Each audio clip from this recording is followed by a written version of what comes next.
Welcome back to Baking Dankums. Today I'm going to be making white chocolate macadamia nut cookies. Never made them before, but it shouldn't be too difficult. So let's get it.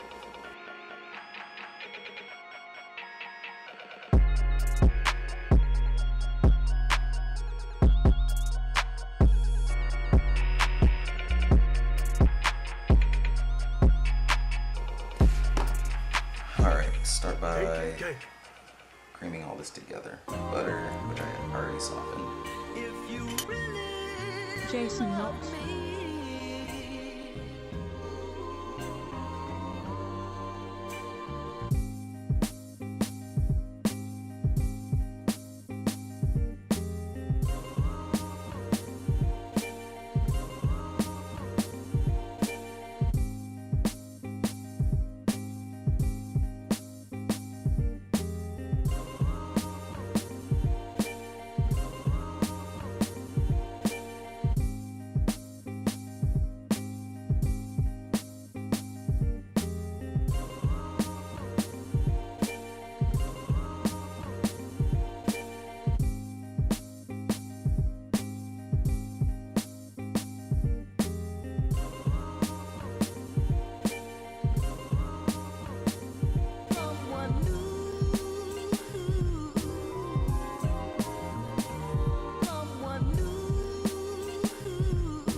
Alright, oven is preheated.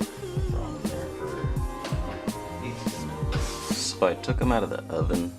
They look good. Took more than the 8 to 10 minutes or whatever I said. You know, they look fine. Better than I expected them to. Ooh, we're leaning a little bit. I learned that you don't have to leave them in for exactly 8 to 10 minutes or however long. You just kind of eyeball them. If they look done, take them out. I always go by the underside because if the bottom is burnt, it ruins the whole integrity of the cookie. But yeah, they look better than I expected them to. Those are white chocolate macadamia cookies. Thanks for watching.